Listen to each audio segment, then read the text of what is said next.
Hypnosis is a process to connect with unconscious and align unconscious with conscious. इनका ये कहना है कि मैम हम तो हिप्नोसिस की प्रोसेस में जा ही नहीं पाते हैं। There are no resistant clients. There are resistant therapists. But let's say someone is a spy. अब वो आपके पास थेरेपी के लिए आ रहा है, अब वो थोड़ी ना सीक्रेट्स डिस्क्लोज कर सकते हैं, मतलब वो उसके लाइफ के ऊपर है, राइट? तो हम क्या बोलेंगे, हम स्पाई के साथ थेरेपी नहीं कर सकते।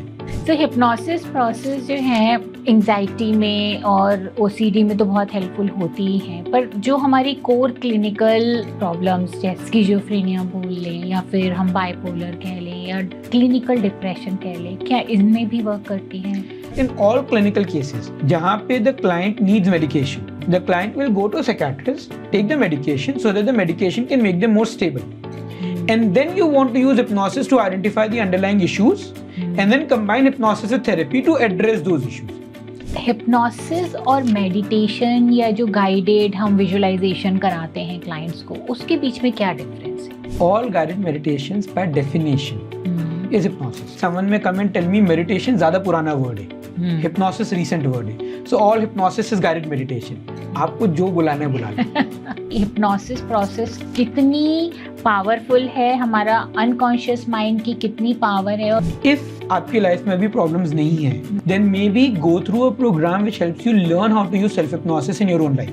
Because then that reduces the chances of subsequent problems in future.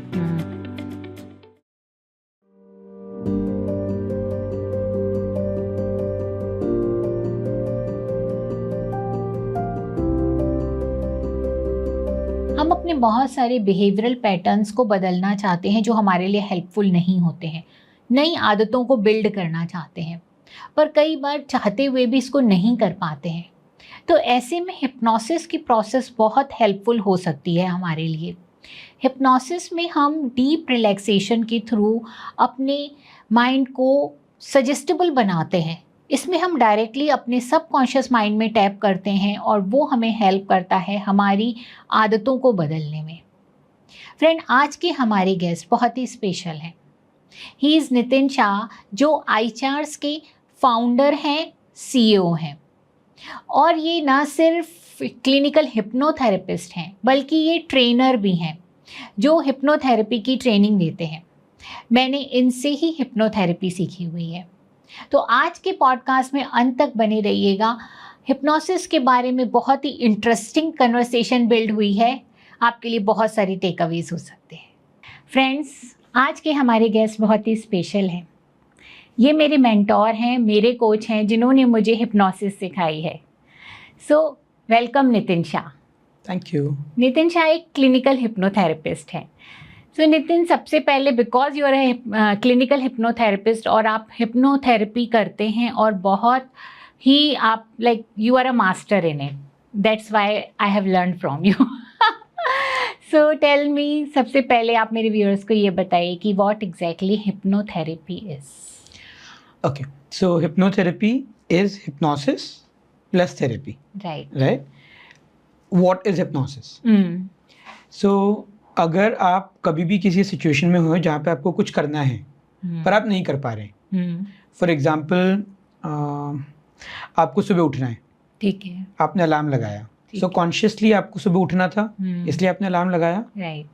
सुबह अलार्म बजा, फिर आधी नींद में आपका हाथ बेड से क्रॉल हुआ, अलार्म पे गया और आपने स्नूज कर दिया, राइट? So true. जब आप स्नूज कर रहे हो वो भी आप अपने आप से बोल रहे हो यार उठ जा। So consciously you want to wake up, right, but something inside you is taking over, correct? कुछ ऐसा है दैट इज ओवरपावरिंग आपने जो कॉन्शियसली डिसाइड किया है, राइट? तो अगर आप उसको कॉन्शियसली कंट्रोल नहीं कर पा रहे हो तो आपका अनकॉन्शियस हो गया, right? Hypnosis is a process to connect with unconscious and align unconscious with conscious. कि जो भी मैंने कॉन्शियसली डिसाइड किया है वही चीज मेरा अनकॉन्शियस मुझे करने में सपोर्ट करे, उसके लिए जो आप प्रोसेस फॉलो करोगे उसको हम हिप्नोसिस बोलते हैं।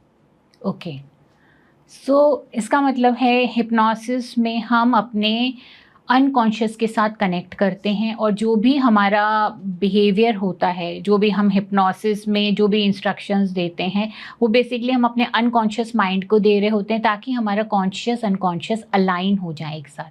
सो दो चीज़ें, पहला आप इंफॉर्मेशन अनकॉन्शियस को दे रहे हैं, ठीक है। अगर वो इन्फॉर्मेशन अनकॉन्शियस ने एक्सेप्ट कर लिया तो आपका अलाइनमेंट हो गया, ठीक है। तो वहां पे आपका काम खत्म हो गया। ठीक है। पर कभी कभी ऐसा होता है कि आपने अनकॉन्शियस को इन्फॉर्मेशन दी पर अनकॉन्शियस फिर भी सुनने को तैयार नहीं है। सब unconscious will have a reason कि वो क्यों नहीं सुन रहा है। Then it's also about collecting information from unconscious, कि हम समझ सके कि अगर unconscious even after receiving information is choosing to ignore it, so उसका purpose क्या है, and once we understand it then we can actually provide more effective ways of working with the unconscious. If I have to give an example, let's say किसी को मिठाई छोड़नी है, ठीक है, अब consciously छोड़नी है, पर जब गुलाब जामुन देखते हैं तो वो पेट में जाता है और उसके बाद रियलाइज होता है कि यार शिट फिर खा लिया, राइट। नाउ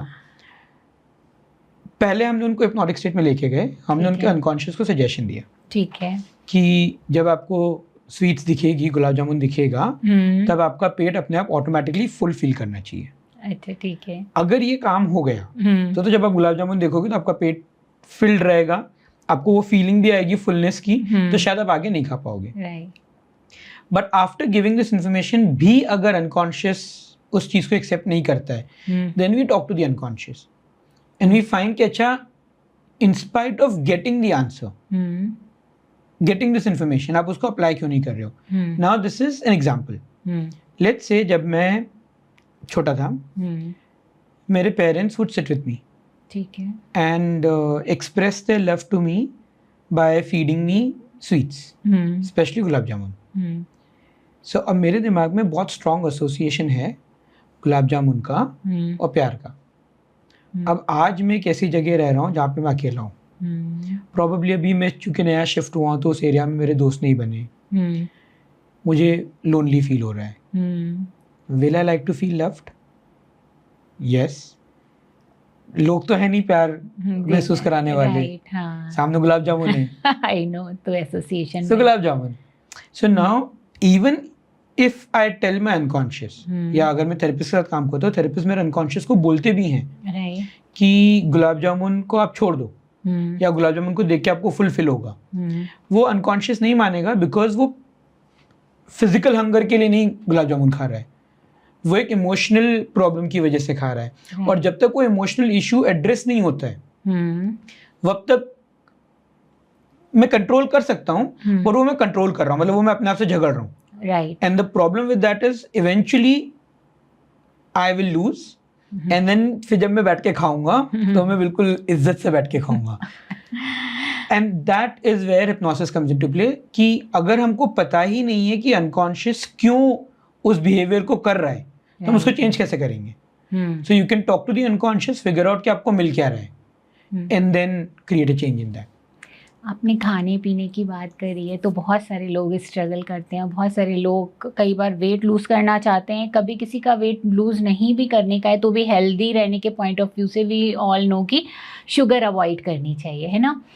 पर ये जो जैसे गुलाब जामुन का उदाहरण दिया, हो सकता है किसी का कुछ और फेवरेट हो, पर ये जो शुगर का रश होता है, जो डोपामीन का रश होता है, और जहाँ से हमारे इमोशंस कनेक्ट हो जाते हैं, वो भी तो एक बहुत बड़ा कारण होता है। मतलब हो सकता है कोई वैसा एसोसिएशन नहीं हो बचपन का, लेकिन क्योंकि वो डोपामीन देता है, अब जैसे मैं अपनी बात बोलूँ, खाने के बाद मन करता ही है कुछ मीठा खाने का, तो इसको कैसे किया जा सकता है। सो जब आप बोल रहे हैं डोपामिन देता है, so that is the objective, right. So अगर मैं अनकॉन्शियस से पूछूंगा कि आप गुलाब जामुन क्यों खा रहे हो, right, even if there is no association, right, so the answer will be मुझे डोपामिन मिल रहा है, हाँ, मुझे अच्छा लगता है, so now I need to find a better way to make the unconscious feel good, जहाँ पे उनको गुलाब जामुन पे डिपेंड नहीं होना पड़े, किसी और चीज से उनको उतनी अच्छी फीलिंग आए, और वहां पे मैं एसोसिएशन क्रिएट कर सकता हूँ। अच्छा। अगर मुझे गुलाब जामुन खा के अच्छा लग रहा है तो फीलिंग तो अंदर ही है ना, हाँ, सो अंदर से फीलिंग जनरेट हो रही है, हाँ, तो मैं गुलाब जामुन को अवॉइड करके भी तो अच्छा फील करा सकता हूँ अपने आप को, हाँ,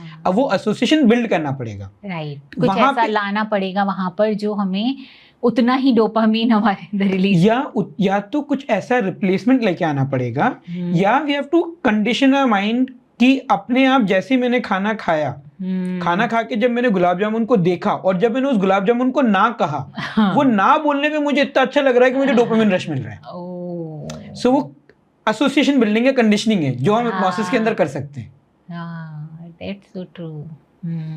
सो वो हम लोग उसके अंदर ही ले जा करके वहाँ पर ही उनको उन इमोशंस को फील करा सकते हैं association. So to give an example, अभी तो हम कुछ, क्योंकि हम चीज़ें छोड़ने की बात करें, चलो. सो जब हम सिगरेट्स की बात करते हैं, राइट. तो अगर किसी को स्मोकिंग क्विट करनी होती है, सो करंटली उनका एसोसिएशन होता है सिगरेट को देख के कि I will feel relief. Right, क्योंकि ज़्यादातर लोग स्ट्रेस की वजह से ही पीते हैं. करेक्ट. सो मेजॉरिटी पीपल के केस में वो रिलीफ का एक बहुत इंपॉर्टेंट कंपोनेंट होता है. I generally prefer to associate cigarette with a very very bad smell of garbage. Okay. और उसका पूरा प्रोसेस होता है कि आप सिगरेट को हाथ में, इमेजिन करो कि आपने सिगरेट को हाथ में लिया, जैसे आपने उसको हाथ में लिया आपको वो गार्बेज की स्मेल आना शुरू होगी. जैसे जैसे सिगरेट आपके मुंह के पास में आ रहा है Okay. वैसे वैसे गार्बेज की स्मेल बढ़ती जा रही है. Okay. और एक टाइम पे वो स्मेल इतनी इंटेंस हो जाएगी कि सिगरेट आपके हाथ से छूट जाएगी. जैसे वो छूटी और गिरी, स्मेल खत्म हो गई. पर हम फिर उठाते हैं, so हमने सिगरेट को उठाया, जैसे उठाया वो स्मेल वैसे शुरू हो गई. सो ये जो रिपीटेटिव कंडीशनिंग है, जो आइडियली हम लोगों की लाइफ में वैसे भी होती है, बट वो इयर्स ऑफ एक्सपीरियंस के बाद होती है. राइट. हम हिप्नोसिस में वो चीज़ें इमेजिनेशन में इनकलकेट कर सकते हैं. सो जो चीज़ें लोगों को साल भर, प्रॉबेबली बहुत सारे साल लगेंगे एक स्ट्रॉन्ग कंडीशन क्रिएट करने में, वो मैं एक सेशन के अंदर कर सकता हूँ. सो नाउ अगर प्रोवाइडेड कि सामने वाले को गार्बेज की स्मेल पसंद नहीं है, then it's a separate issue. But as long as they hate garbage का स्मेल, अगर वो कंडीशन फिट हो गया कि आपने सिगरेट को हाथ में लिया और आपको गार्बेज की स्मेल आई, और जैसे जैसे आपकी सिगरेट मुंह के पास में आई गार्बेज की स्मेल बढ़ती गई, आप फिर स्मोक नहीं कर सकते.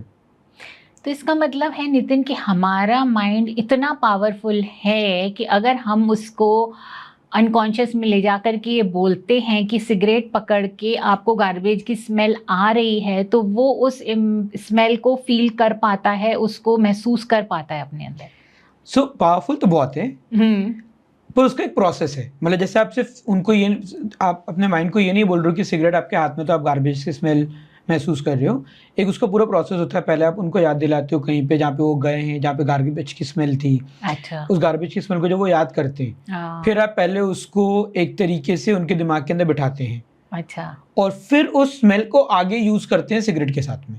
तो उसका एक प्रोसेस है. इसीलिए जब हम हिप्नोसिस की बात करें, जब मैंने आपको बोला था हिप्नोसिस प्लस थेरेपी, सो हिप्नोसिस तो सिर्फ वो प्रोसेस है जिससे आप क्लाइंट को अपने अनकॉन्शियस से कनेक्ट करा रहे हो. राइट. थेरेपी वो पार्ट है जहां पे आप वो सजेशंस दे रहे हो या इन्फॉर्मेशन निकाल रहे हो जिसके बेसिस पे वो अलाइनमेंट होगा. सब यहाँ पे वो कंडीशन जिस तरीके से आप फिट करोगे, वो कंडीशनिंग की पूरी प्रोसेस, और फिर उस कंडीशन को कैसे सिगरेट के साथ अटैच करोगे, वो पूरी प्रोसेस, वो आपकी थेरेपी का पार्ट होगा. Okay, I got it. So ये हिप्नोसिस जो है वो डिफरेंट लेवल की होती है. जैसे एक स्टेज हिप्नोसिस होती है, राइट? क्या ये वाकई ऐसा होता है कि अगर स्टेज में इस तरीके के इंस्ट्रक्शन दिए जाएं इतने लोगों के सामने, जहाँ पर इंसान वैसे ही बहुत कॉन्शियस होता है, मतलब जैसे मैं आपके साथ बैठी हूँ तो right now in my conscious mind, right? तो क्या ऐसे में भी उनको हिप्नोसिस की प्रोसेस में ले जाया जा सकता है, उनके अनकॉन्शियस को टैप किया जा सकता है?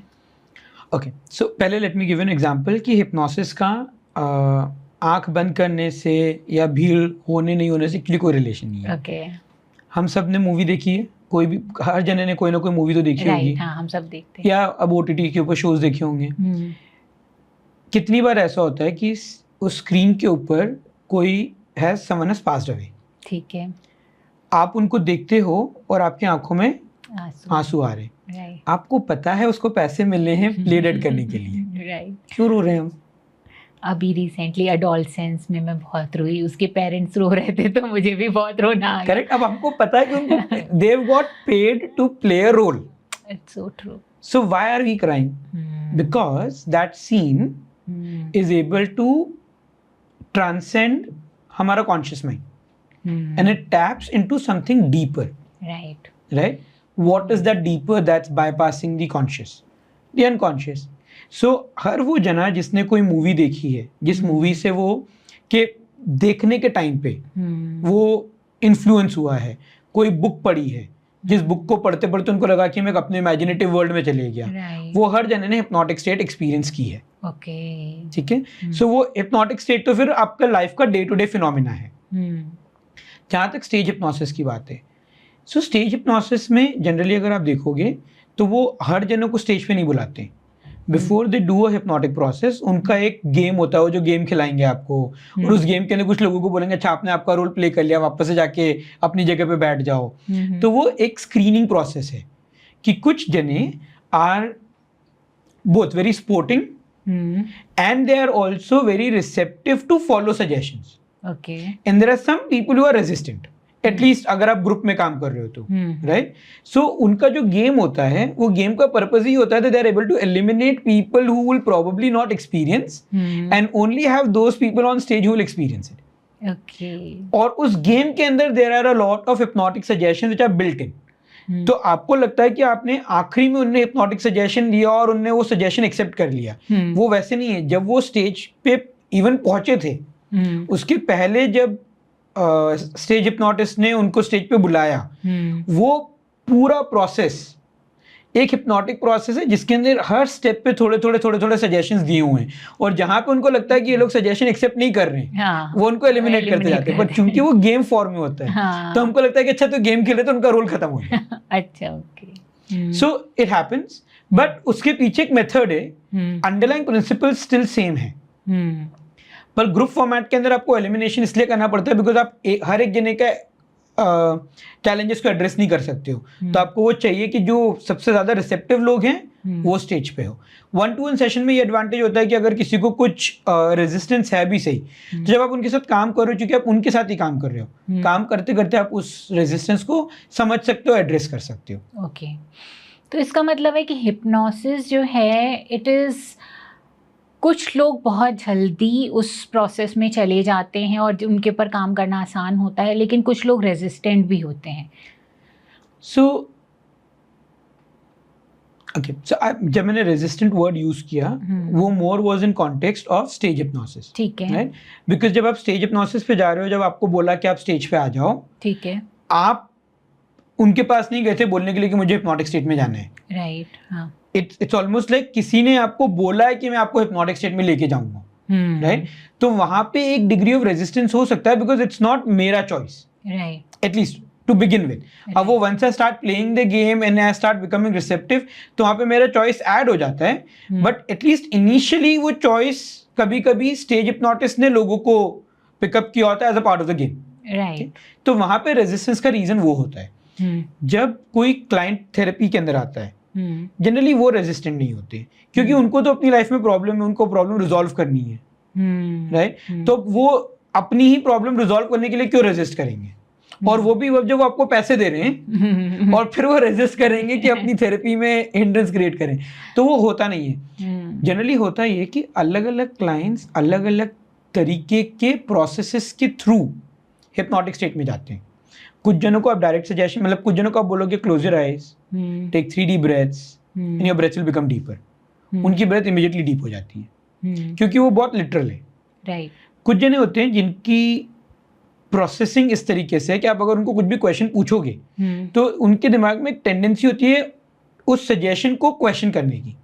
मतलब आप अगर उनको ये भी बोलोगे कि किचन से पानी ले आ, तो वो पूछेंगे प्यास लग रही है। तो वो हिप्नोसिस को रेजिस्टेंस नहीं है, उनका माइंड इंफॉर्मेशन को प्रोसेस ही वैसे करता है कि आप अगर कुछ भी अपनी तरफ से उनको इनपुट दोगे तो वो पहले उस इंफॉर्मेशन को क्वेश्चन करेंगे।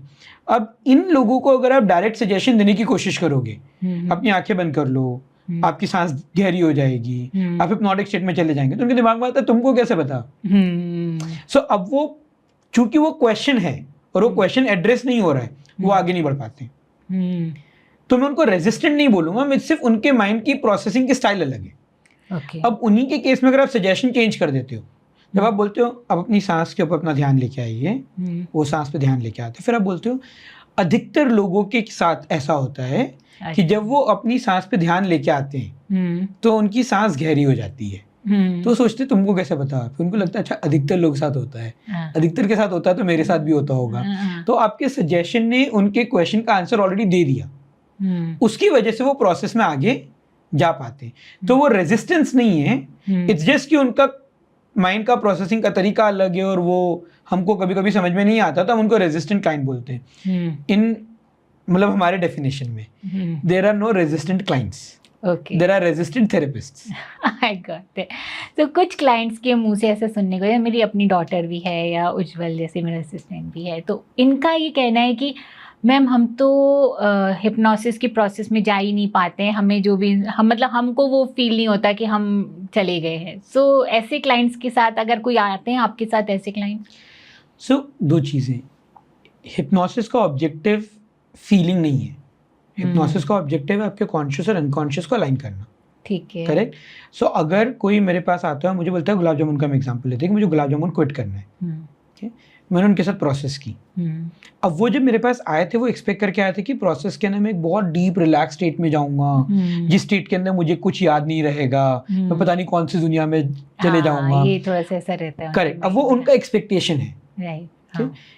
क्योंकि मुझे उनके गुलाब जामुन के साथ एसोसिएशन चेंज करनी है, मुझे इनमें से किसी भी चीज़ की ज़रूरत नहीं होगी। सो मेरा फोकस क्या है कि मैं उनको वो एक्सपीरियंस दिलाऊं जो वो चाहते हैं, हालांकि उसका उनकी थेरेपी से कोई रिलेशन नहीं है, या मैं उनके साथ वो हिप्नोटिक प्रोसेस करूं जिससे उनकी लाइफ में चेंज क्रिएट हो। सो कभी कभी जब आप चेंज के ऊपर फोकस करते हो तो ड्यूरिंग द सेशन क्लाइंट्स को लगता है कि यार हम हिप्नोटिक स्टेट में नहीं थे, तो my suggestion to them is वो आप एक हफ्ते रुको, घर जाओ, हफ्ते भर तो गुलाब जामुन देखो, फिर अगले हफ्ते मुझे आके बताना कि क्या हुआ। अगर वो अगले हफ्ते आके मुझे बताते कि यार मैंने गुलाब जामुन नहीं खाया, तो फिर हमने जो भी हिप्नोटिक की प्रोसेस की थी वो ठीक हो गई। Then it's not about the experience, it's about जो हमने एंड रिजल्ट क्रिएट किया। अगर वो नहीं होता है तो चाहे उनका एक्सपीरियंस हिप्नोटिक स्टेट में कितना भी अच्छा हो, अगर वो गुलाब जामुन से एसोसिएशन चेंज नहीं हुआ तो मेरा पर्पस तो अभी भी सर्व नहीं हुआ है। तो वो उनको मैंने इमेजिनेटिव स्टेट में लेके गया, ले जाके मैंने उनको बहुत अच्छा फील कराया, बट उस फीलिंग का फायदा क्या हुआ? सो जनरली जब मेरे पास क्लाइंट्स आते हैं मुझे बोलते हैं कि हम तो हिप्नोटिक स्टेट में जा ही नहीं सकते, my response to them is for a moment forget hypnotic state. आपको ये चेंज क्रिएट करना है या नहीं करना है, to that the answer is करना है। सो उसके लिए can we do a process, let's not call it hypnosis.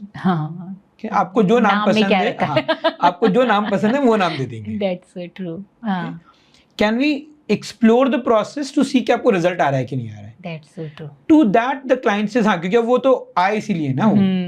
और जब उनको रिजल्ट आता है देन वो क्वेश्चंस खत्म हो जाते हैं। हालांकि आप लोगों को वो एक्सपीरियंस भी दिला सकते हो, ऐसा नहीं कि आप नहीं दिला सकते हो, बट फिर उसमें ही होता है कि आप वो एक्सपीरियंस के पीछे पड़े, वो एक्सपीरियंस में आपने इतना टाइम इन्वेस्ट किया कि क्लाइंट को फिर हफ्ते भर में रिजल्ट नहीं दिखता है, फिर क्लाइंट आपको आके बोलता है हमको रिजल्ट तो मिला ही नहीं, तो पता नहीं हिप्नोटिक स्टेट सक्सेसफुल थी कि नहीं थी। तो वो थोड़ा चिकन और एग वाली स्टोरी है। So our focus is more on results. I got it. So दूसरी थेरेपीज भी जैसे CBT, REBT, जिसमें आप जो हैं बिल्कुल ही उनके बिलीफ सिस्टम के ऊपर बात करते हैं, and you try to change like converting their thoughts, thought restructuring पे जाते हैं ना, जो more of a talk therapy होती है। और हिप्नोसिस में क्या डिफरेंस है एंड क्या बेहतर तरीका होता है अकॉर्डिंग टू यू, अगर कोई क्लाइंट आपके साथ ने बैठा है और मे बी एंग्जाइटी के इशू से डील कर रहा है? ओके, सो पहला CBT प्रैक्टिशनर्स अग्री नहीं करेंगे, but they also use hypnosis unknowingly. Okay, just एक basic understanding of clients problem. Client आपके पास आ क्यों रहा है? क्योंकि उसको चेंज क्रिएट करना है पर वो नहीं कर पा रहा है। राइट, इतना तो ऑब्वियस है। राइट, तो अगर वो चेंज क्रिएट करना चाहता है, वो डिसीजन कौन ले रहा है? क्लाइंट का conscious mind. Right, so conscious तो वो ऑलरेडी आपसे अग्री कर रहे हैं ना कि हमको चेंज क्रिएट करना है। प्रॉब्लम ये है कि वो कॉन्शियस डिसीजन के बाद भी वो चेंज क्रिएट नहीं कर पा रहे हैं। तो अगर वो चेंज क्रिएट नहीं कर पा रहे हैं, so there is something that is overpowering their conscious. Right, so all therapy is about addressing whatever is overpowering the conscious. Right, तो वो कहीं ना कहीं अनकॉन्शियस, सबकॉन्शियस में आप जा ही तो रहे आप हो। काम तो अनकॉन्शियस सबकॉन्शियस साथ ही कर रहे हो। अब यू कैन आर्ग्यू कि नितिन पर हम जब CBT कर रहे हैं तो हम उनके थॉट्स के साथ काम कर रहे हैं। Right, fair enough. I also agree that thoughts are at the level that they are experiencing thought at the level of conscious. Right? But are they generating thoughts at the level of conscious? कभी ऐसा होता है कि आपने उस गुलाब जामुन को देख के बोला आज तो मैं ना क्रेविंग क्रिएट करूंगा ताकि फिर क्रेविंग होगी, फिर मैं गुलाब जामुन खाऊंगा, फिर मैं अपने आप को बोलूंगा फिर गुलाब जामुन खा लिया। क्रेविंग तो ऑटोमेटिकली होती है ना. अगर आप सिगरेट को देख के बोल रहे हो ये मेरी आखिरी है, हाँ. तो चाहे वो आप उस थॉट से अवेयर हो सकते हो कि मेरे दिमाग में ये थॉट आता है, बट वो थॉट आ कहाँ से रहा है, वो तो कॉन्शियसली नहीं आ रहा है, वो तो ऑटोमेटेड थॉट है. Right. But definition automated means unconscious. So you can say that in CBT, in cognitive therapy first, we are bringing the thought to the level of conscious awareness. Then we try to restructure the thought ताकि हम उस thought को change कर सकें. Right. और through repetition we are hoping कि वो नया thought भी automatic हो जाए, which will again means that becomes unconscious. Right. But आप काम फिर भी वही कर रहे हो. काम आप भी अनकॉन्शियस पे ही कर रहे हो. Correct? Plus there is another problem. बहुत सी बार clients are not even aware of their thoughts. फिर आप अगर ट्रेडिशनल CBT कर रहे हो तो आप उनको जर्नलिंग कराओगे, फिर आप उनको थॉट डायरीज बनाओगे. राइट. हाँ. जो अपने आप में क्लाइंट के लिए एक एडिशनल काम हो जाता है. जो है वो तो हम कर नहीं पा रहे हैं, और एक नया होमवर्क हमको और मिल गया. राइट. होमवर्क से बड़ा डरते और होमवर्क से बड़ा डर लगता है, which is another problem. That so I get a lot of clients who tell me that my therapist told me that I am resistant. And I asked because, जैसे बिकॉज उन्होंने हमको होमवर्क दिया, हम होमवर्क नहीं कर रहे थे, so they kept telling us we are resistant. Now for a moment think of it this way. एक क्लाइंट आपके पास आ रहा है, he or she is paying you money to seek help. You are giving them a homework which they are not able to do. They still come to you, knowing कि उनको गाली पड़ेगी. कि आप मतलब not literally but they will get to hear कि अच्छा आप होमवर्क नहीं करोगे तो फिर हम कैसे आपको हेल्प करेंगे. Right. उसके बाद भी वो रिपीटेटिवली आपके पास आ रहा है. ये रेजिस्टेंट क्लाइंट है या client who is trying very hard. अगर क्लाइंट होमवर्क नहीं कर पा रहा है तो वो नहीं कर पाना itself is a problem that they are facing. ऐसा नहीं है कि वो जानबूझ के होमवर्क नहीं कर रहे. अगर वो नहीं कर रहे होते तो आपके पास थेरेपी के लिए नहीं आते. राइट. तो जो वो होमवर्क नहीं कर पा रहे हैं उसका अपने आप में एक बैकग्राउंड प्रोसेस है.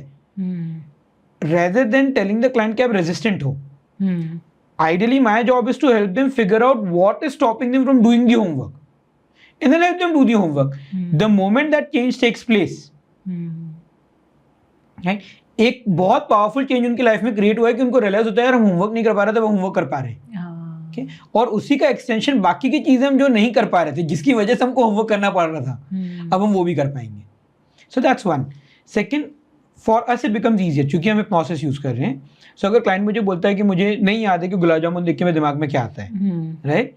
So I simply have to ask the client, close your eyes, induce them in a hypnotic state, take them into the past experience, जहाँ पर उन्होंने लास्ट टाइम गुलाब जामुन खाया था, and just have to ask them कि अच्छा ठीक है, अब जब आप गुलाब जामुन देख रहे हो, इस मौके पे अगर मैं एक पॉज इस सीन को कर देता हूँ तो उसको देखते हुए आपके दिमाग में क्या आ रहा है. मैं हिप्नोटिक स्टेट में वो पॉज क्रिएट कर सकता हूँ, रियल लाइफ में पॉज क्रिएट करना डिफिकल्ट है. That's so true. So वहाँ पे the client can become aware of their thoughts. आपने REBT की भी बात की थी. So one of the challenges that most REBT practitioners face is if they are really trying to be very objective, helping the client figure out what their underlying beliefs are can be very challenging. Right. So REBT came up with a kind of a shortcut to it, that they broke down all beliefs into 3 core beliefs. Right? तो वो 3 core beliefs के इतनी सारे beliefs तो कैसे explore करेंगे, तो 3 में लेके आएंगे तो it becomes easier. But when I speak to most REBT practitioners, I ask कि आप इन 3 में से कौन सी core belief है, आपको पता कैसे लगता है? So almost all of them have ended up telling me कि जब हम क्लाइंट से बात करते हैं तो हमको समझ में आ जाता है. Then when we are asking the clients questions, we ask questions in a way in which the client can reach that core belief. Right? Now for me this is a problem. Because in many ways, आपने identify किया है कि client की core belief क्या है, और आप client को नज कर रहे हो उस डायरेक्शन में जाने के लिए. That's so true. इसकी क्या गारंटी है कि आपका जो असेसमेंट था वो ठीक था? Okay? And this is not questioning skills of REBT practitioners. Some of them are very, very well skilled, right? They are really good. But we are also humans, right? There can always be a miscalculation on our part. That's so true. Right? And then what happens is we end up convincing the client about a limiting belief that they may not have had in the first place. So in our case, why it becomes easier? Again, consciously if they don't know the belief. Who knows the belief? Obviously client. the client's unconscious. Clients So, unconscious. correct. So मुझे क्या करना है? I have to take them in a hypnotic state, help them explore their experiences, and for them to figure out what their belief is. So जो therapy part है वो अलग नहीं है. आप अभी भी थॉट रिस्ट्रक्चरिंग करोगे, अभी भी बिलीफ चेंज करोगे. अगर आप साइकोएनालिसिस कर रहे हो तो अभी भी आप क्लाइंट को पास्ट एक्सपीरियंसेस के अंदर लेके जाके कैथारसिस कराओगे, राइट? सो थेरेपी प्रोसेस नहीं चेंज हो रहा है. Just hypnosis gives you a far faster, a more efficient, and a more unbiased way of working with clients. That's so true. That's so Right? true. And it also gives you the opportunity कि आप multiple techniques को integrate कर सकते हो. नहीं तो बहुत सी बार ट्रेडिशनली क्या होता है कि अगर मैंने CBT सीखा है, so it's almost like I'm married to CBT. कि मैं CBT कर रहा हूँ, CBT के अलावा कुछ और मैं करूंगा ही नहीं. और to be fair मुझे सीखा भी मैंने उतना ही है, तो मैं कर भी नहीं सकता हूँ. राइट? मैंने कंसेप्चुअली सीखा भी है कि अच्छा साइकोएनालिसिस क्या होता है. मेरे को पता है मैं क्लाइंट के साथ बात कर सकता हूँ, बात करते करते क्लाइंट थोड़ा रो देगा तो कैथारसिस हो जाएगा. बट अगर उसको मेरे को CBT के साथ कंबाइन करना है तो वो मेरे लिए डिफिकल्ट है. In fact even CBT practitioners at times struggle with combining cognitive and behavioural therapies. आप एक्चुअली नोटिस करोगे कि वो कॉग्निटिव थेरेपीज अलग सेशन में करते हैं, अच्छा, बिहेवियरल थेरेपीज अलग सेशन में करते हैं. अगर आप उनको साथ में करने का बोलोगे तो बहुत से लोगों के लिए वो भी स्ट्रगल होता है.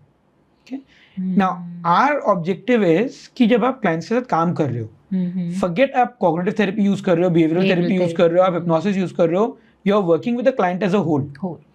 आपके पास एक मोडालिटी होनी चाहिए जिसके अंदर आप इन सब मोडालिटीज को कंबाइन कर सको. And that is what hypnosis can offer you. That's so true. And हमने किया भी है, लाइक हिप्नोसिस में ले जाकर के CBT करना बहुत ही हेल्पफुल रहता है. जब आप क्लाइंट से ही पूछते हो कि भाई आपके जो क्या लिमिटिंग बिलीफ हैं, they can discover it and then how can you change your these belief, तो वो वहाँ पर खुद ही अपने बिलीव्स को चेंज करना जानते हैं और वो करते हैं. That's very helpful for them. मतलब कोइंसिडेंटली हम खाने की बात कर रहे हैं, so I am giving you an example of a case. Right. So I was working with a client who generally जब वेट मैनेजमेंट के लिए लोग आते हैं उनकी प्रॉब्लम होती है कि हम जिम नहीं जा रहे हैं, हम डाइट नहीं फॉलो कर रहे हैं, right? So this was a person who was regularly going to the gym. ठीक है. Regularly following his diet plans. The gym instructor and the dietitian probably would be one of the best in India, if not the world. Okay. And they had given up on him. They said कि इससे ज़्यादा हमको नहीं पता हम क्या कराएं तेरे से. मतलब इससे ज़्यादा अगर तेरे को एक्सरसाइज करने का बोलेंगे तो that will actually create more health issues. इससे ज़्यादा डाइट का अगर तेरे को बोलेंगे तो that will have its own complication. So they kept struggling कि this is a guy who's religiously following whatever guidelines have been given to him. Okay. पर वेट कम होने का नाम नहीं ले रहे हैं. अच्छा.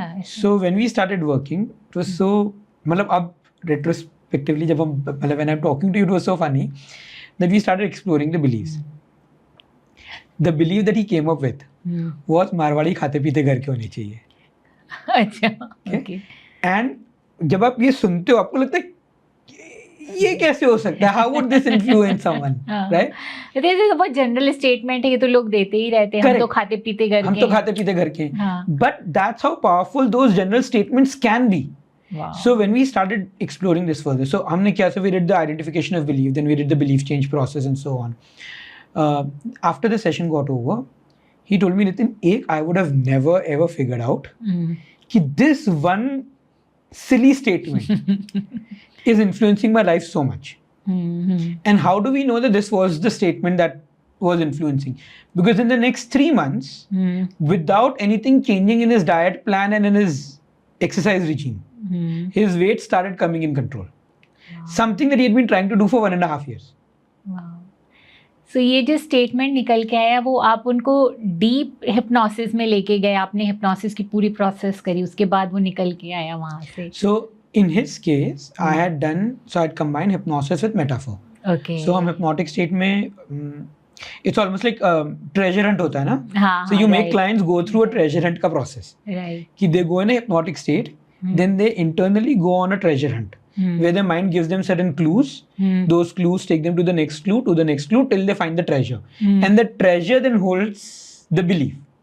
So in that treasure, he found that belief. That Marwari खाते पीते घर के होनी चाहिए. Wow, ब्रेन, हमारा अनकॉन्शियस माइंड की पावर ह्यूज है, सीरियसली. So great example. और भी कुछ ऐसा इंटरेस्टिंग मेरे व्यूअर्स के साथ शेयर करिए जो आपने हिप्नोसिस प्रोसेस में पाया है कि किसने पावरफुल होता है ये हिप्नोसिस प्रोसेस और कैसे हमारा लाइफ ऑल्टरिंग एक्सपीरियंसेस होते हैं. So I'll share both examples because hypnosis के एक्चुअली हम कंटेंट पे इतना फोकस करते नहीं है. मतलब इन द सेंस कि बहुत सी बार client goes on an internal journey, उस जर्नी में उनको कुछ पता लगता है और वो खुद ही उस जर्नी के थ्रू उस चीज को रिजॉल्व भी करते हैं. तो बहुत सी बार शायद मुझे पता भी नहीं होगा कि क्लाइंट की जर्नी में क्या था, unless the client decides to share it with me, right. So एक तो ये बहुत ब्यूटीफुल पार्ट है कि अगर कोई क्लाइंट आपके पास आ रहा है जो अनकंफर्टेबल है कुछ चीजें शेयर करने के लिए, and I am not seeing clients जो अनकंफर्टेबल बिकॉज आपका रैपो नहीं बिल्ड हुआ है, ट्रस्ट नहीं बिल्ड हुआ है, वो सब तो इज अ सेपरेट थिंग, वो प्रोसेस के अंदर हो जाता है. But let's say someone is a spy, अब आपके पास थेरेपी के लिए आ रहा है, अब वो थोड़ी ना सीक्रेट्स डिस्क्लोज कर सकता है, मतलब वो उसके लाइफ के ऊपर है, राइट. सो हम क्या बोलेंगे, हम स्पाई के साथ थेरेपी नहीं कर सकते. So we need to have processes where clients can go on an internal journey, they can explore their own problems and resolve their own problems. आपके पास वो फ्रेमवर्क होना चाहिए जिसके अंदर क्लाइंट को सारी चीजें कर सकते हैं. सो एक तो this is something that happens with many clients. Second is okay, so I am sharing another case example कि कभी कभी ट्रेडिशनल थेरेपी में ये होता है कि हमको अवेयरनेस पहले आता है, चेंज बाद में क्रिएट होता है, कि जब तक मुझे पता नहीं होगा मैं चेंज कैसे क्रिएट करूंगा ना. बहुत सी बार हिप्नोसिस में उल्टा होता है, चेंज पहले हो जाता है, अवेयरनेस बाद में आता है. So I was working with someone who wanted to quit tea, and she told me that I have tried everything under the sun, but for some reason और द अदर वो नहीं छूट रहा है. So we do a process called reframing जिसके अंदर we connect to the unconscious. We find out कि जो भी आपका current behavior है उससे आपको क्या benefit मिल रहा है, और हम unconscious से बोलते हैं कि इस benefit को और किस किस तरीके से आप fulfill कर सकते हो ताकि आपको original behavior के ऊपर depend होने की ज़रूरत नहीं हो. So we did the same process with her. She connected to the part of her जिसको positive intention था. The part refused to tell us कि positive intention क्या है.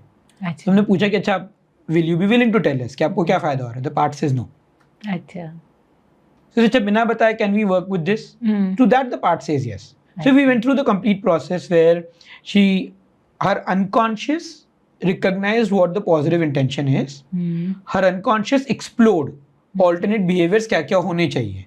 अच्छा. When the client came out of the process, the client and me both were equally clueless. अच्छा. हम दोनों को नहीं पता कि हुआ क्या है, except for the fact कि process हुई है. Wow. So the client then tells me अब मतलब कुछ नहीं, घर जाओ, हफ्ते भर के बाद आके मुझे बता देना चाय का क्या हुआ है. So the client goes home. Next week she comes and she says Nitin बड़ा फनी हुआ है.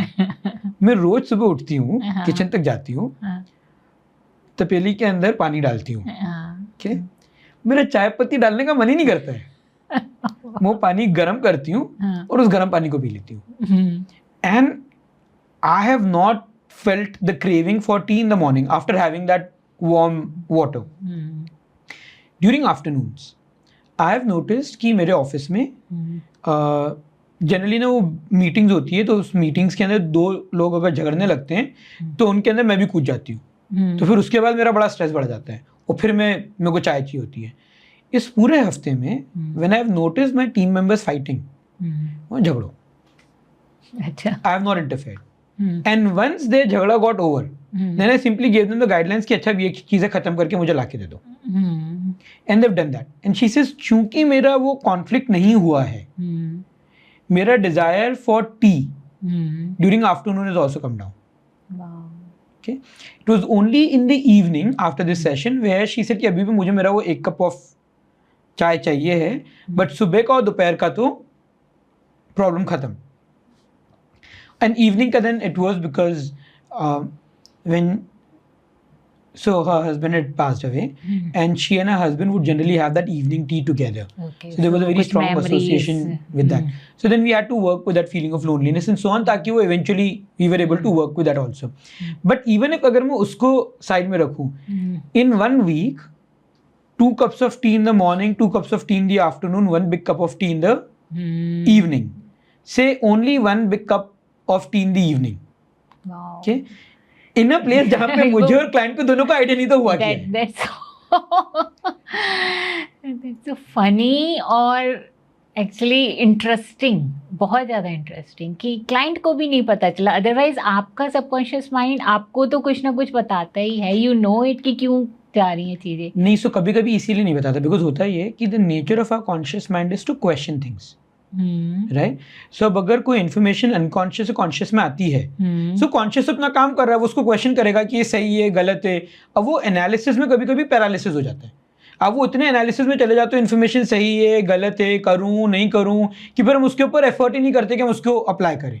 ओके। सो इसीलिए कभी कभी ये अनकॉन्शियस छोड़ दो, मैं पहले रिजल्ट दिखा देता हूँ, हाँ। फिर आप रेट्रोस्पेक्टिवली डिसाइड करो। जैसे इस केस के अंदर अगर क्लाइंट को पहले पता लग जाता कि आप चाय की जगह गर्म पानी पी लो, वो मान ही नहीं सकती थी इस बात को कि गर्म पानी से मुझे सेम रिजल्ट आएगा, अच्छा। तो वो अटेम्प्ट ही नहीं करती। अब चूंकि उसने हफ्ते भर तक उसका मन ही नहीं किया चाय पत्ती डालने का, उसने गर्म पानी पिया और गर्म पानी की वजह से शी रियलाइज कि मेरा चाय पीने का मन नहीं कर रहा है। Now she can't dispute it because result उसके सामने है। Wow wow. नितिन, आपने यहाँ पे पॉजिटिव इंटेंशन को 2-3 बार मेंशन किया है। मैं चाहूँगी कि आप मेरे व्यूअर्स को बताएं कि कैसे हमारे अनकॉन्शियस बिहेवियर्स जो होते हैं वो पॉजिटिव इंटेंशन से प्रभावित होते हैं, what it is all about. Okay, so पहला पॉजिटिव इंटेंशन का बेसिक मीनिंग है मुझे कोई बिहेवियर चेंज करना है पर उस बिहेवियर से मुझे कुछ फ़ायदा हो रहा है, राइट। सो पहले जैसे हमने बोला था गुलाब जामुन का, तो गुलाब जामुन का एसोसिएशन फीलिंग लव्ड से है। ठीक है। सो जब मैं गुलाब जामुन खाता हूँ तो मुझे ऐसा महसूस होता है कि समवन लव्स मी, सो मुझे गुलाब जामुन क्विट करना है, लेकिन there is also positive result that I am receiving out of it which is feeling loved. Feeling loved. या हमने जब सिगरेट की बात की थी कि बहुत से लोगों को सिगरेट का एसोसिएशन होता है रिलीफ से, कि वो उनको स्ट्रेस रिलीफ प्रोवाइड करता है। तो सिगरेट मुझे छोड़ना है, लेकिन सिगरेट पीने का फायदा भी हो रहा है कि मुझे स्ट्रेस रिलीफ मिलता है। So this is positive intention. Right. ऐसा फायदा जो मुझे मिल रहा है किसी बिहेवियर से जो बिहेवियर में चेंज करना चाहता हूँ। ठीक है, अब इससे हमारा बिहेवियर कैसे इन्फ्लुएंस होता है। Let's say when I was young, someone passed a comment on me, okay, and the comment was mean, but was driven from a fact that I looked very good, okay, or let's say someone molested me, और जब लोगों को पता लगा, मेरे एक दो लोगों को जिनको मैंने बताया, तो उन्होंने बोला ऐसे ड्रेस करोगे तो ऐसा ही होगा और क्या होगा, अब इतना अच्छा दिखोगे तो और क्या होगा, कौन बोलता है इतना अच्छा दिखो। सो मेरे दिमाग में एक एसोसिएशन हो गया कि अगर मैं अच्छा दिखा, मैंने ऐसे कपड़े पहने, तो my safety is at stake. अब धीरे धीरे when I started growing up I put on weight, अब I want to give up weight, but मेरे दिमाग में बहुत स्ट्रॉन्ग एसोसिएशन है जो कॉन्शियसली शायद मुझे पता भी नहीं है कि अगर मैं पतला हुआ तो मैं वापस से उस तरह की ड्रेसेस पहनूंगा, उस तरह से अपने आप को कैरी करूंगा, और वापस से चांसेस है that I may gate hurt or molested or bullied because of this. So now the mind is trying to actually protect me by not letting me let go of that weight. So अगर मेरा सुबह gym जाने का मन नहीं कर रहा है, so हो सकता है वो जिम जाने का मन इसलिए नहीं कर रहा है बिकॉज द माइंड फील्स अगर तुम चले गए तो उसके नेगेटिव कॉन्सिक्वेंसेज इतने ज़्यादा हैं कि ये वेट तो उसके सामने कुछ भी नहीं है। अब वो प्रॉब्लम ये है कि हम बड़े हो गए, वो एसोसिएशन अभी भी वो बचपन में ही अटका हुआ है, but there's still something positive that the mind is trying to create, right? कितना भी वो misguided है, but उसका purpose positive है। That's so true. So Nitin, जैसे हमारे बहुत सारे OCD के क्लाइंट्स होते हैं या एंग्जाइटी के क्लाइंट्स होते हैं जो किसी चीज़ को लेकर के, फ्यूचर को लेकर बहुत ज़्यादा हेल्थ की एंग्जाइटी हो रही है, या बार बार हाथ धोना OCD में, मतलब बहुत सारी चीज़ें जो भी होती है, तो कहीं ना कहीं उनके बीनीथ भी पॉजिटिव इंटेंशंस होते हैं, right? So can you please tell us about कि अगर कोई इंसान बहुत ज़्यादा हाथ धो रहा है तो किस तरीके के, मतलब मे बी हर एक का पर्सनली होता है, पर किस तरीके के हो सकते हैं? Okay. So when we are talking about OCD, मैं आपको एक केस एग्जांपल से बता रहा हूँ ताकि it becomes easier. So I was working with someone who had a tendency for wanting to take a bath. अगर कुछ भी चीज़ उसको टच हो गई जो घर के बाहर से आई है, okay, then she has to take a bath. अच्छा, okay.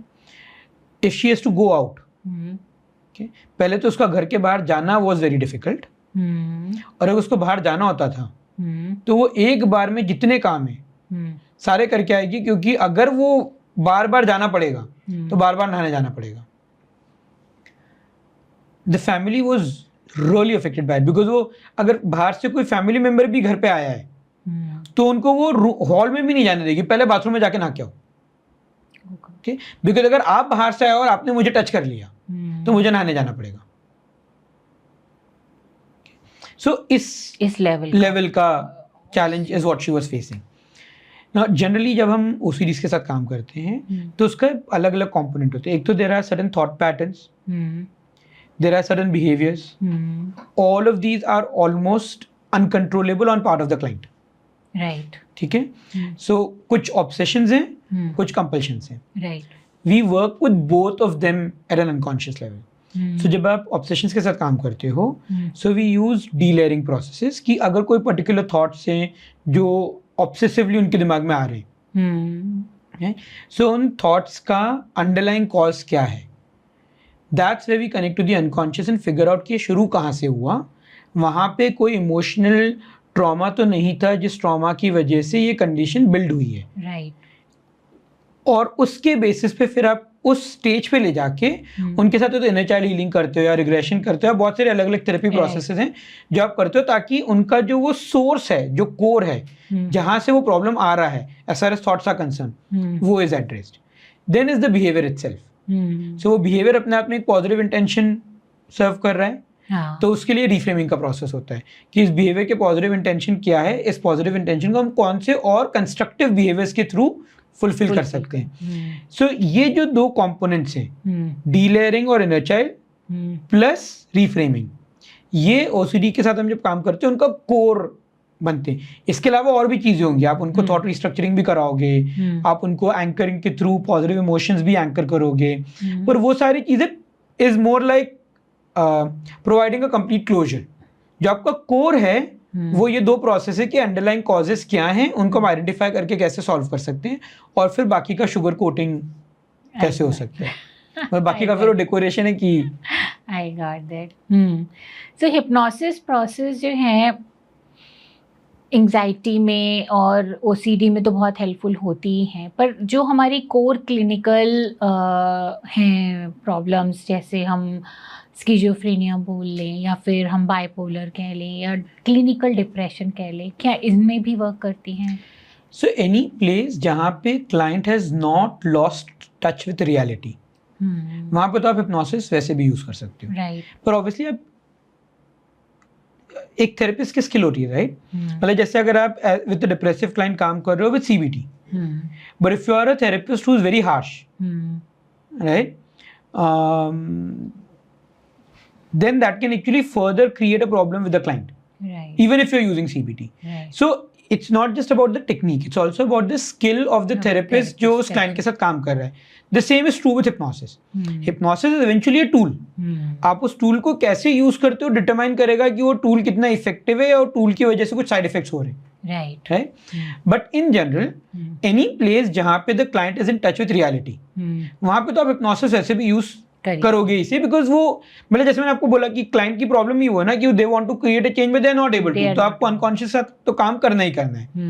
जहाँ पे client is not in touch with reality, वहाँ पे थोड़ा ट्रिकी हो जाता है, because if they are not in touch with reality, अगर आप उनको सजेशन दे रहे हो तो आपको पता नहीं वो सजेशन आपने जो दिया वो एक्सेप्ट कर रहे हैं, उनके दिमाग में जो सजेशन चल रहा है उन्होंने वो एक्सेप्ट किया है. So it can further exaggerate the problem.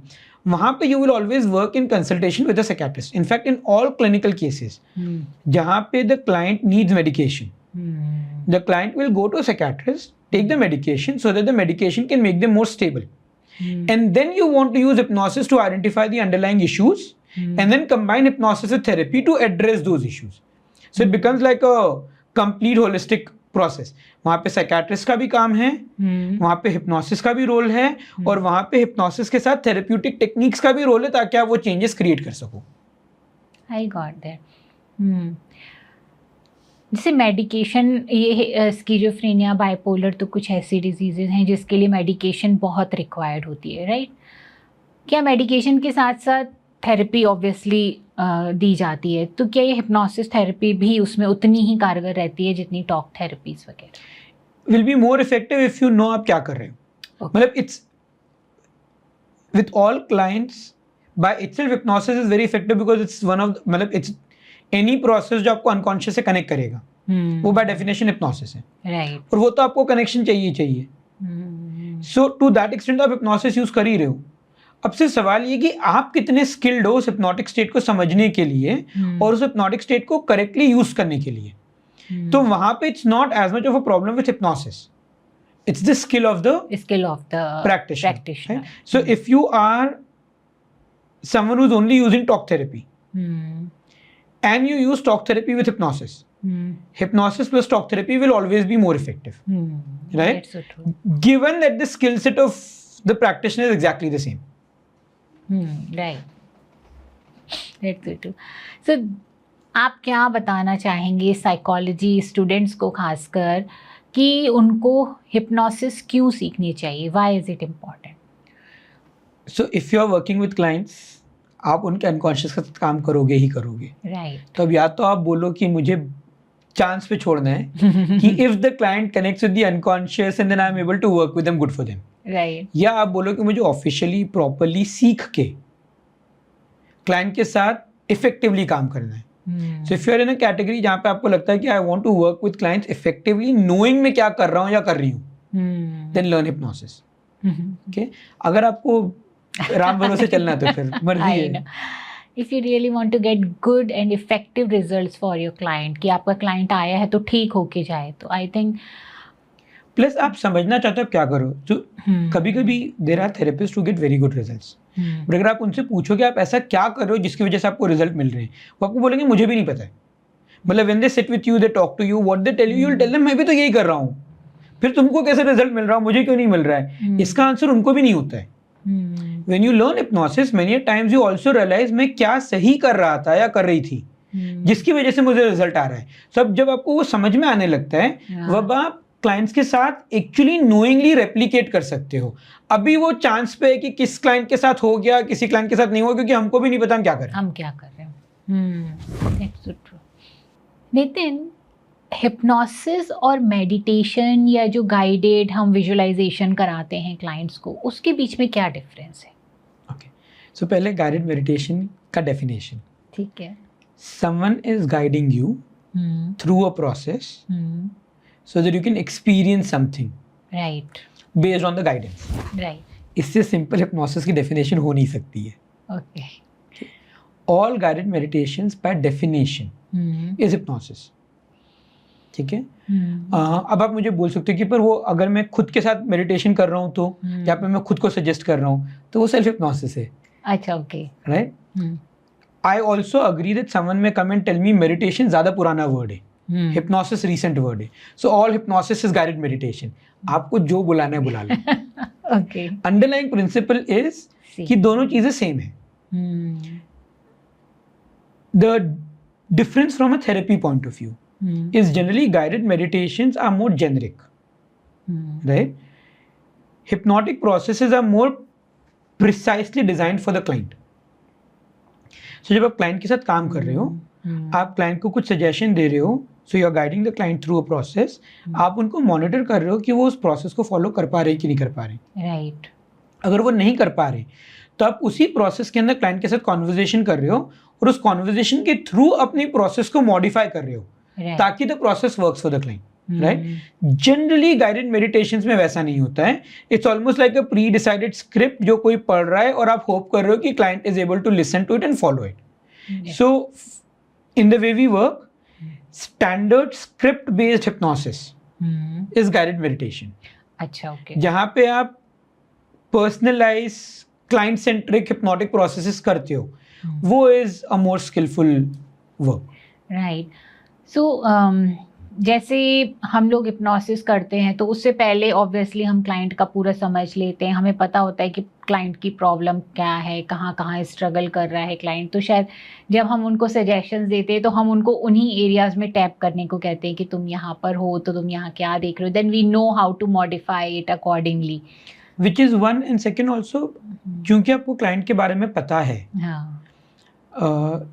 You are able to use experiences जो क्लाइंट की लाइफ में रियल है. राइट. जैसे अगर मैं चाहता हूँ कि क्लाइंट काम फील करे, सो एक गाइडेड मेडिटेशन में, चूंकि मेरे पास क्लाइंट्स के बारे में डिटेल्स नहीं है, I will have a generic process कि अच्छा आपने सांस के ऊपर ध्यान दिया, सांस गहरी हुई, फिर आपने बॉडी के ऊपर ध्यान दिया, एक आपने वेव ऑफ रिलैक्सेशन महसूस किया। सो भी एक जेनरिक प्रोसेस है जो आपने क्लाइंट के साथ कर लिया, right. Some clients will get result, some clients will not get result. But therapy के सेटअप में, क्योंकि क्लाइंट के साथ मैंने पहले कॉन्वर्जेशन किया है और क्लाइंट ने मुझे बताया that I want to experience calmness, मैं क्लाइंट से पूछूंगा इसके पहले आपने कहीं कामनेस एक्सपीरियंस किया है क्या। Now let's assume the client tells me that मैं ना एक वेकेशन पे गया था, उस वेकेशन पे I was sitting on this mountain top, trekking के बाद वो जो विजुअल था, वो कामनेस मैंने अपनी जिंदगी में कभी महसूस नहीं की है। Okay, now I know this, I can actually ask the client to close their eyes, take 3 deep breaths, think about that vacation, describe that vacation to me. And as they start describing that vacation, I can then give them suggestions that notice kaise that calmness is beginning to get felt by you right now. And then I can literally give them the suggestion that you will go into that vacation so that you are literally re-experiencing it right now, feeling that calmness right now. So अब मुझे एक generic process की जरूरत नहीं है, I can customize the process based on the client's requirement. Right. और आपको याद है हमने कंडीशनिंग की बात की थी? Now I can condition that calmness. You can bring the finger and the thumb closer, press it tightly. Anchoring कर दिया कि अब आगे जब भी आपको ये calmness feel करनी है, all you need to do is this, and you'll come back to this place. And then we can mentally help them rehearse that in the next couple of minutes to ensure कि ये condition strong हो गया. So now every time in future the client needs to relax or feel calm, all they need to do is find a comfortable place, close their eyes, take 3 deep breaths, button. Right? Yeah. You can't have it easier, better, faster than this. Yes.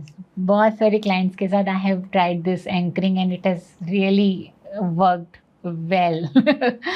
So बहुत अच्छी process है। और इसके साथ साथ एक मेरी client थी नितिन, जिसका जो है एमनीशिया का प्रॉब्लम होना शुरू हो गया था, क्योंकि पास्ट का इतना ट्रॉमा उसके अंदर बसा हुआ था, बहुत कुछ उसके साथ हुआ था। लेकिन पहली मैरिज में उसके हस्बैंड ने बहुत ही उसके साथ बुलिंग करी, मारता था एंड वायलेंट बिहेवियर बहुत रहता था। तो वो ना उसके सेकंड मैरिज के बाद भी वो ट्रॉमा बहुत अंदर था। सो इन अ हिप्नोसिस प्रोसेस बहुत कथारसिस हुआ उसका, and she really felt like उसके बाद एक बहुत कामनेस आ गई, और विच शी फील कि मुझे अब पहले से बहुत अच्छा लगता है, अब I don't feel like amnesia मुझे हो रहा है। So that's how powerful hypnosis process is. Plus you can use hypnosis to combine it with anything. Plus there are so many people who will come and tell you कि हमको पता है, हमको लोगों को forgive करना चाहिए, राइट, पर होता नहीं है। So ये जो चैलेंज है कि हमको पता है कॉन्शियसली, पर हम कर नहीं पा रहे हैं। आप इतनी सारी प्रोसेसेस हिप्नोसिस कंबाइन कर सकते हो ताकि the client can let go of that past baggage जो वो होल्ड कर रहे हैं। आप नई प्रोसेसेस बना सकते हो हिप्नोसिस के through. Recently I was working with a client जो came from a corporate background, तो उन्होंने मैस्लोज हायरार्की ऑफ नीड्स सीखा था, उनको बड़ा अच्छा लगता था। Even when he was explaining his problem, at many places he spoke about needs. Once I knew this, I just had to convert the Maslow's hierarchy of needs in a hypnotic process. Right. Help him experience it. और वो उसके अंदर उनको अपने answers मिल गए। पर अगर मुझे हिप्नोसिस नहीं पता होता तो मैं उनसे कितना भी इंटेलेक्चुअली उस बारे में बात कर लूं, वो इंटेलेक्ट से एक्सपीरियंस में ट्रांजिशन होना बड़ा डिफिकल्ट था। Hypnosis helps me help clients experience what they intellectually already may know, जो I don't think there is any other process that can. और जो अलग प्रोसेस होगी वो बेसिकली हिप्नोसिस ही होगी, आप उसको जिस नाम से बुला लो। राइट, क्योंकि आप जाते तो अनकॉन्शियस में ही टैप करते हो। When you are giving talk therapy as well, तो भी वही चल रहा होता है। राइट। और आपने सेल्फ हिप्नोसिस की बात की है नितिन, क्या सेल्फ हिप्नोसिस काम करता है? काम करता है, पर कहाँ पे काम करता है और कहाँ पे हमें सेल्फ हिप्नोसिस नहीं यूज करना चाहिए। राइट। सो अगर आप किसी ऐसे सिचुएशन में हो जहाँ पे you are struggling with intense negative emotions, ठीक है, जहाँ पे आपको लगता है कि मैं उन चीज़ों के बारे में सोचता हूँ या सोचती हूँ और मैं ऑब्जेक्टिविटी लूज कर देता हूँ या कर देती हूँ, then don't use self hypnosis for those areas. अच्छा, बिकॉज द थिंग इज, जब आप सेल्फ हिप्नोटिक स्टेट में जाओगे, आप अपने आप को कुछ सजेशंस दोगे, अपने आप के साथ कुछ प्रोसेस करोगे, तो उस प्रोसेस करने के लिए आपको ऑब्जेक्टिव रहना जरूरी है। और अगर वो इश्यू आपको ऑब्जेक्टिविटी हटा रहा है तो फिर आप वो प्रोसेस ढंग से कर नहीं पाओगे। और उसमें होगा ये कि आप हिप्नोटिक स्टेट में गए, अनकॉन्शियस में गए, और ऑब्जेक्टिविटी तो नहीं आई, सब्जेक्टिविटी वापस से दिमाग में आ गई, वो जो और एनहांस हो जाएगी. So if you have intense negative emotions, self-hypnosis is not a good idea. But to be true, even guided meditations are not a good idea. Okay? But therapy is a better idea. Because जब वो therapist आपको guide कर रहा है तो आपकी problem objective रहना नहीं है, वो therapist की problem है. Right. So then the therapist can remain objective, help you go through that process so that they keep you objective in the entire mix. Right. उसके अलावा, when your life is going good or decent and you want it to improve, okay, you can use hypnosis left, right and center. Okay, तो कैसे use कर सकते हैं, अगर मैं अपने मेरे ऑडियंस समझना चाहें कि सेल्फ हिप्नोसिस को कैसे यूज़ किया जा सकता है, कुछ प्रोसेस बता सकते हैं? So I'll give you an example. हम टाइम पास ईटिंग करते हैं, बिल्कुल, बहुत ज़्यादा. राइट. सो बहुत सी बार हम लोग कबर्ड तक जाते हैं, कबर्ड खोलते खाते, फिर याद आता है यार भूख नहीं लग रही थी, वो जबरदस्ती खा लिया. Right. So what I did with me is I would go into a self-hypnotic state and I would tell myself every time I open the cupboard, जहाँ पे खाना रखा है, I would remember to ask myself भूख लग रही है कि नहीं लग रही है. अच्छा. It's so funny कि दिन में बहुत सी बार मैं 3 बार वो कबर्ड पे जाऊंगा, दरवाजा खोलूंगा, मेरे को याद आएगा भूख लग रही है कि नहीं लग रही है, बंद करके मैं वापस आ जाऊंगा. Okay. Right? So that's self-hypnosis कि I've actually given a suggestion to myself in a hypnotic state कि मैं कहाँ पे वो thought create करना चाहता हूँ. Similarly, there are places when, especially जब आप लंबी workshops ले रहे हो and you have been standing for throughout the day, और अगर वो multi-days workshop है, so there comes a time when your body starts feeling tired, right? So I would many times give myself suggestions before I go off to sleep. That while I will sleep for 6 hours, my mind will distort time in a way that I am able to fulfill the 8-hour sleep requirement in these 6 hours. And it happens, right? Obviously, this is not a replacement to sleep, but this is जब आप वो 4-5 दिन आपको पता है आप time नहीं निकाल पा रहे हो, then it actually becomes a very good relief phenomena जो आप अपने आप के साथ यूज कर सकते हो. There are places जब आप there are aches and pains, you want to manage pain, you can use self-hypnosis in combination with reframing to manage those aches and pain. So any place जहाँ पे आप intense negative emotion के साथ काम नहीं कर रहे हो, हर वो जगह पे आप self-hypnosis यूज कर सकते हो. And with me I would use these processes, मतलब आप as and when required, आप खुद कितना यूज करते हैं. Right, and very helpful. मैं भी अपने लिए कई बार विजुअलाइजेशन और इस तरीके से यूज, पर the way you are using, I think I also have this tool, so I should also use this tool in a way.